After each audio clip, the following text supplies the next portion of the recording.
What's going on, everybody? It's the Crypto Hound here. We got a special guest today, a giant dog, who is going to be breaking down the latest with us. Today we're going to be going over the 2024 presidents and their stance on cryptocurrency. Then we're going to move into the BRICS system and how all these nations are trying to come together and not use the US dollar. They want to use their own currency. And when you're talking about millions of dollars, that's not so easy. There's got to be a tax in there too. After that, we're going to talk about play-to-earn video games and then go into SpaceX race. These are some of the giant dog's talking points he brought up. I love talking about just futuristic stuff. So, giant dog, you want to say what up? Yeah, what is going on? Stream, the Crypto Hounders. Thank you for having me. I'm going to have a nice chat today about all these trending topics that are on the tip of everyone's tongue. Get you guys some ideas about what's going on out here. So let's get into it today, a giant dog. We got the dogs here, straight out of the dog park. Check out our Discord. That's where all the latest news gets shared. So It looks like Democrats aren't showing up, man. If this is like a baseball team, they don't even have enough players to play. Now they can strike out at this point. What do they got? With Joe Biden batting leadoff. Yeah, that's one out right there. Robert F. Kennedy, I could see a double from him. I could see Robert F. Kennedy making a move here at the next presidential election. Okay. Why is that specifically? He's in the Kennedy family.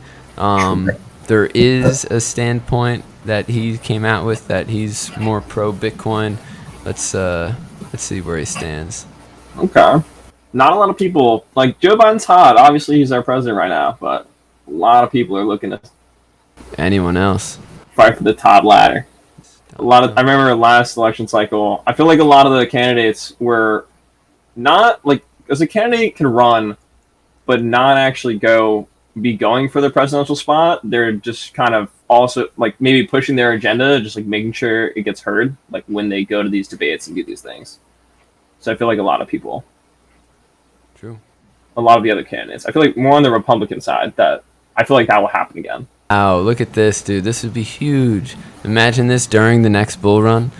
Robert F. Kennedy still boosts Bitcoin despite alleged conflicts of interest and wants to exempt the cryptocurrency from capital gains taxes, meaning any net gains you make, you don't have to pay 20% back at the end of the year.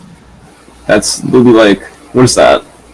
That's like no other investment out there. That's not like any U.S. stock. Even real estate, there's always like underlying costs, like to selling the house, and you always have deductions that come in.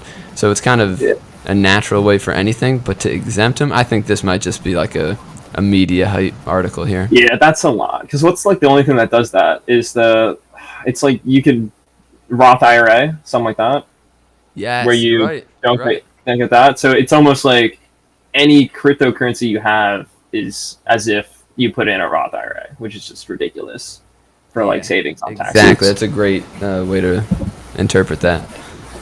I just feel like if it's exempt from capital gains taxes, I also feel like it's not being regulated, which is something that is true. Like I want regulation just because if I lose crypto, I want there to be a phone number I could call up and be like, hey, I had a fraud or a scam. Can you try to track down my lost funds and get it back to me like a credit card has or something? And it seems like he's kind of looking away from regulation when he talks about like if we're gonna turn $100 into $1,000, you pay $200, you're still taking $800 home. Anyway, let's go back to our candidates here. So Marianne Williamson, I really don't know that much about her. She was a 2020 presidential candidate. Dude, it takes so much money just to be a candidate and to do all this fundraising and stuff. Yeah, I think he's New Jersey. And then the new governor of New York is Kathy Hochul. I'm maybe butchering her name, but I feel like it's just too early. Like she probably has like the age and like know how to maybe like go for presidential stuff, but I just don't think she's as popular as she needs to be to like make worth spending all that money. True. valid enough. Like she needs some more years. Maybe next time for her. So, out of these Republicans, a giant dog, who do you think, if you could pick 4 of these that will be in consideration to run? I don't know. I feel like Mike Pence has been. I don't want to go straight for Trump here. I'm gonna beat around the bush. Okay. But I feel like Mike Pence here has been. He's ran a few times. Like he probably ran His in the name's last out like 2 there. elections. His name's definitely out there. He's a popular guy, and I feel like a lot of people can get behind his like.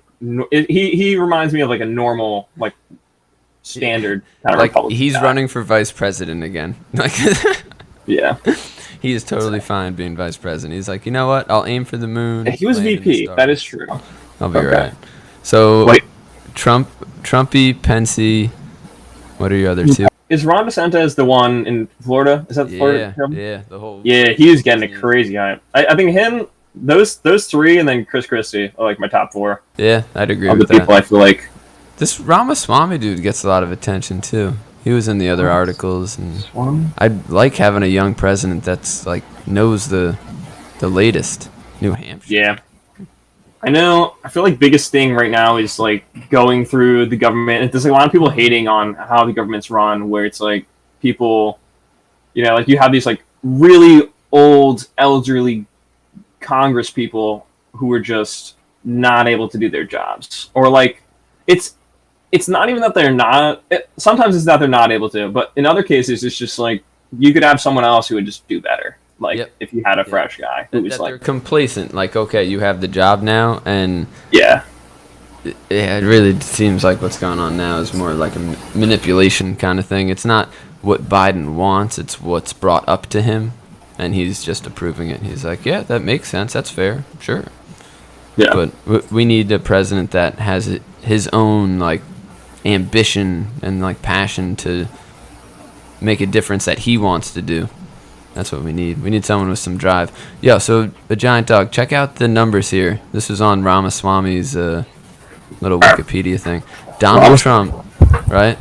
Total Yeah. disbursements, which I'm gonna guess is like total amount of like allotted fundraise money or whatever. $12 million. But surprisingly, second is the Vivek Ramaswamy dude. Ooh, okay. So yeah, so disbursements would be like how much you just. Mike So- Pence is only at $1 million. Chris Christie's only at $1 million. How? Wow, Ron DeSantis getting a lot of money. A lot of money, dude. And you Lot know, of it's got to money. be big hedge funds. Like, people with the money are giving these candidates money so they can be in their pocket if they get elected. You know what I mean? Like, companies are picking the next president based on, okay, if I give them money now to go for president, maybe they'll help me out if I get into a lawsuit. Yeah, and they can definitely lead some laws like down certain paths, like like with the Bitcoin or the oil companies, This drilling. next election's going to be huge because we've opened up the borders, we've outsourced for oil more, and we have options to do it at home. We have there's a way we can tighten up things here in America, and It's a very dangerous spot we're at with those things because kind of something we're going to lead into later with the BRICS and oil, but